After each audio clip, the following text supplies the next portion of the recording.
I got it! When I first heard about Dave being trapped in a maze... 1, 2, 3, 4!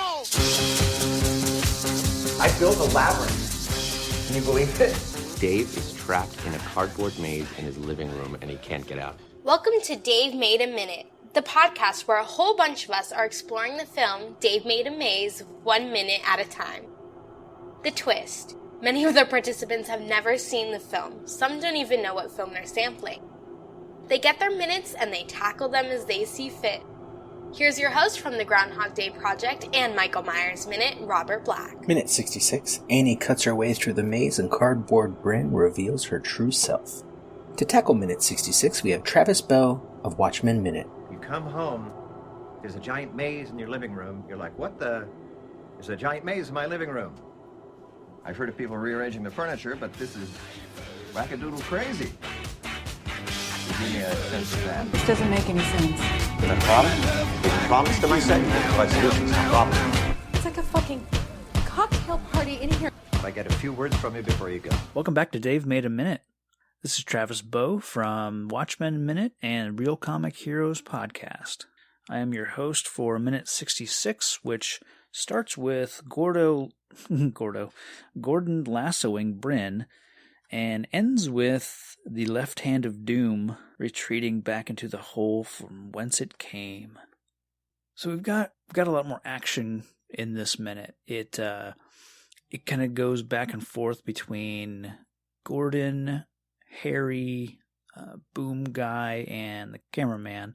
They're all in a kind of a corridor, hallway, cave-looking area with cardboard Brynn. And then we have some scenes with Dave and Annie, and they're going at the walls with the sword. So it kind of cuts between both sets of characters. I'm going to talk about...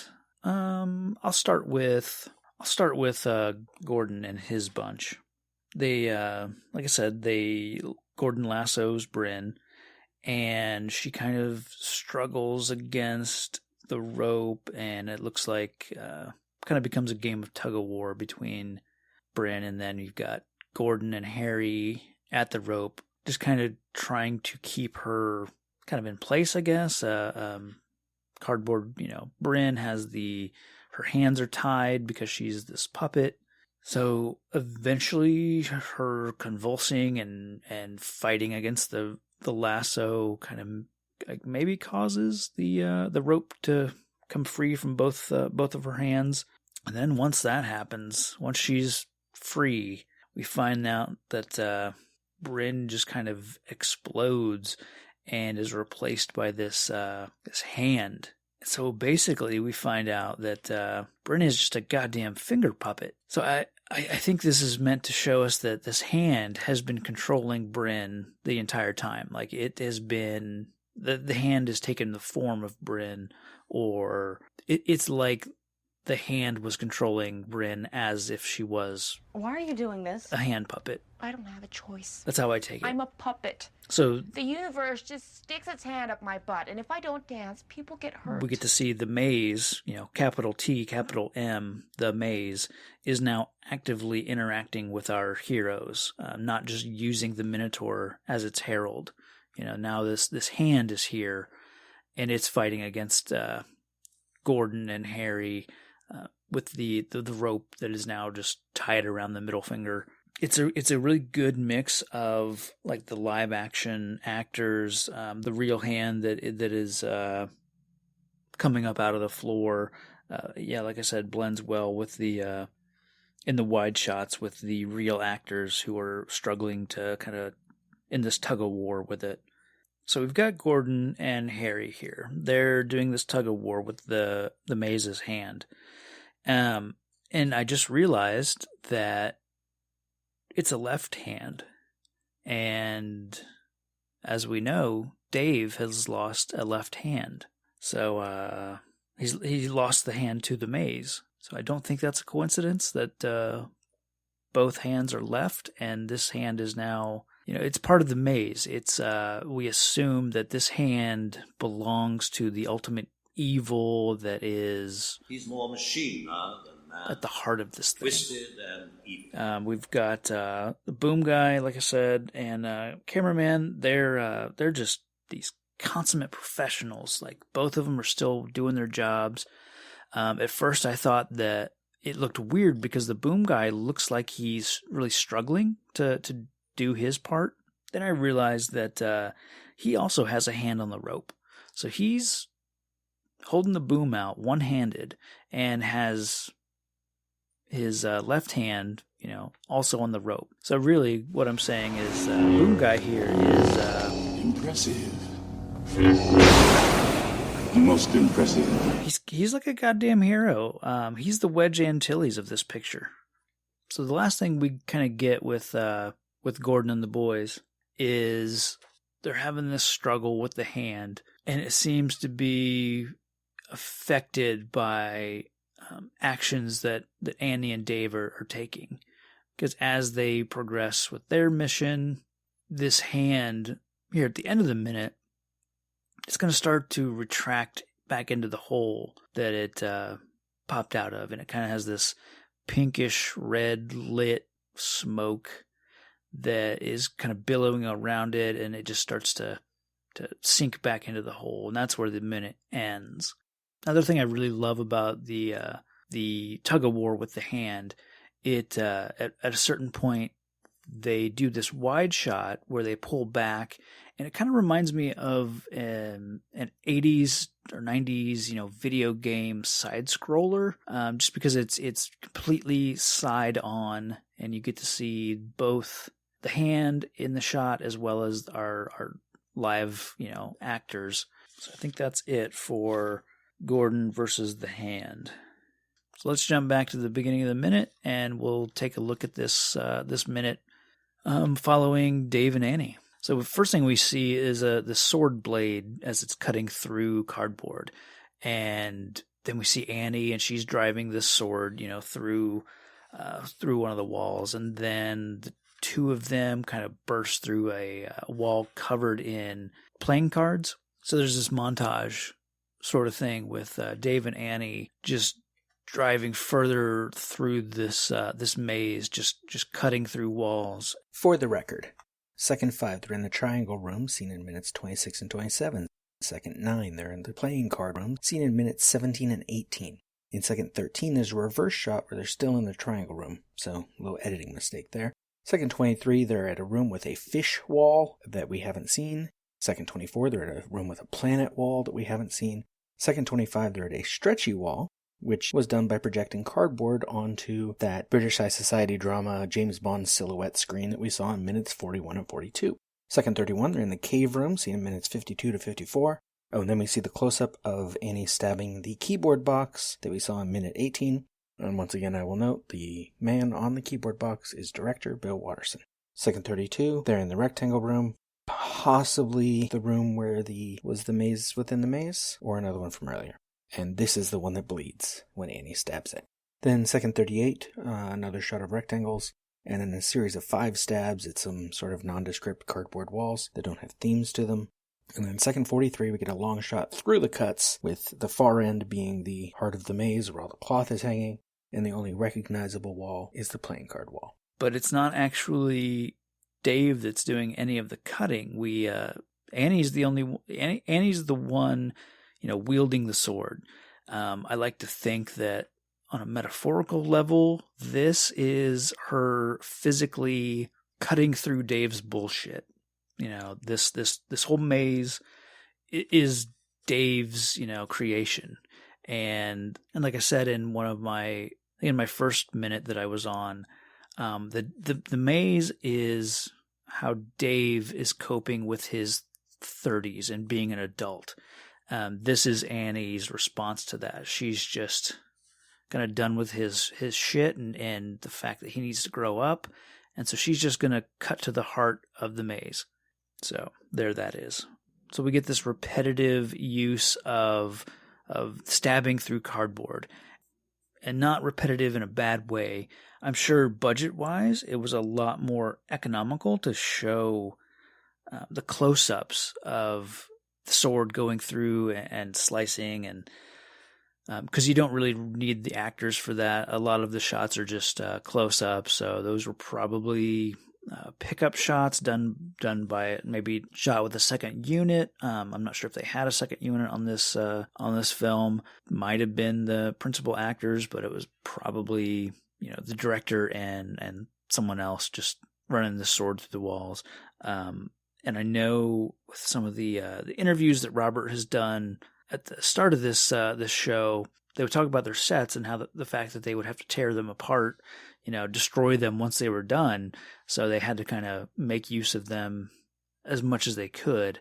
So I imagine that throughout production, if they had a section of wall that was from a set that they were going to destroy, they probably used that time before throwing it away. There's a good chance that they would have said, hey, let's do a close-up on this wall, run a sword through it, slice it, rip it up in half, and then we'll move on.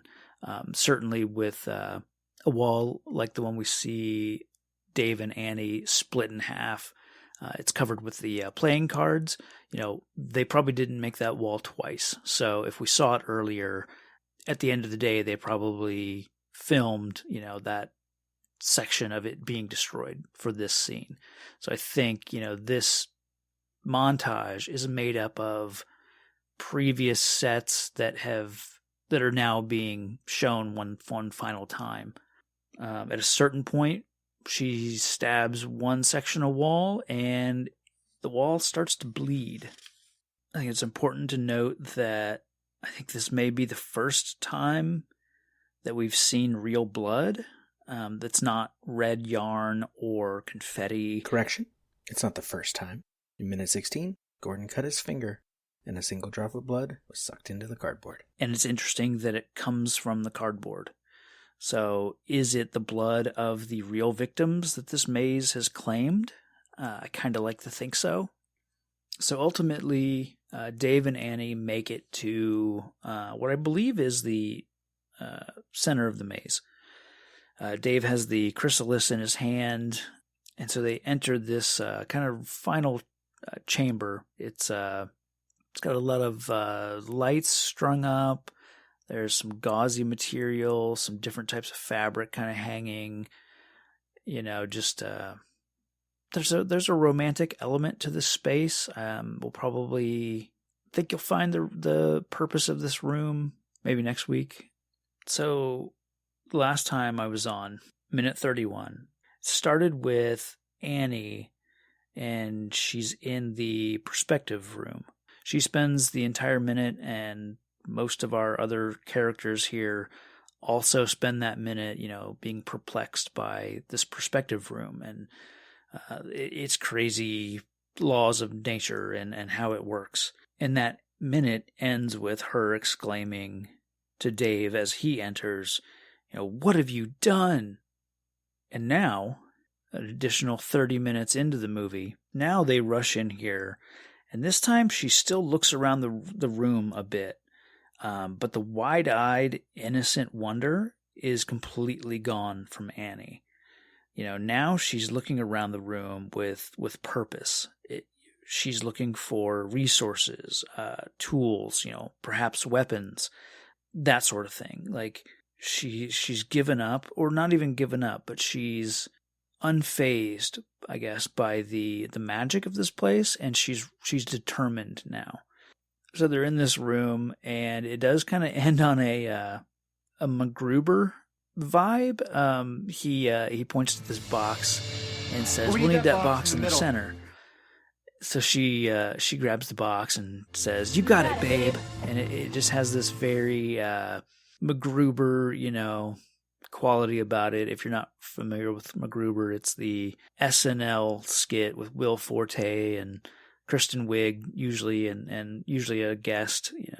Always features them trying to gather materials so that they can escape a room that's about to blow up, and just the Kristen Wiig character would always be the one collecting the items for MacGruber, and of course it always ends with the whatever room they're in exploding. So that's kind of where this minute is going to end. I talked about the struggle that Gordon has with the hand, and it ends with them as the hand starts to draw into this the hole. Dave and Annie's little section ends with them preparing for something in this room. It involves that box being in the center.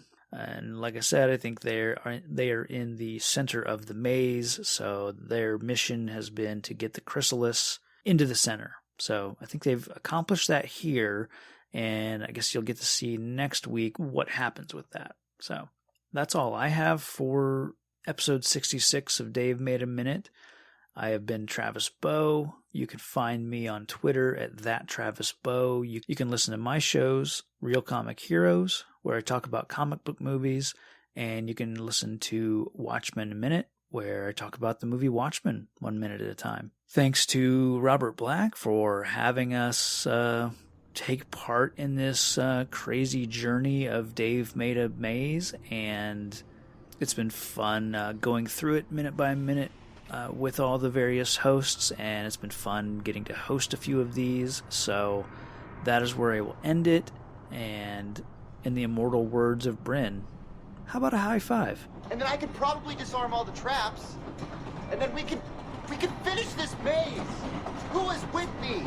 That was Travis Bow of Watchmen Minute, taking on minute 66 of Dave Made a Maze. Travis has escaped the maze. Next time on Dave Made a Minute, we've got Curtis Blaze and Jason Hummel of Better Off Dead Minute, taking on minute 67. Thank you for listening to Dave Made a Minute. Intro dialogue snippets were taken from Dave Made a Maze, directed by Bill Watterson, written by Bill Watterson and Steve Sears, and produced by John Charles Meyer. Intro music is Diversion by The Equals, featured in the film Dave Made a Maze, and Life Cycle of a Match by Parvis Decree. Outro music is Leaving This Godforsaken Place and Her Presence is Strong Here by Parvis Decree. Dave Made a Minute is a production of Lemming Drop Studio and all other featured podcast producers. You can find more content at lemmingdrops.com. Check us out on Twitter, Facebook, and Instagram at Dave Made a Minute. If you like what you hear, throw us a rating and review on your podcatcher of choice, and check out all of the participants' other shows to spread the love around. Again, thank you for listening. As long as we're all working together, this is going to be fine. It's going to be great. I need you to notify the families of everyone who died here today. Totally. Wait, what?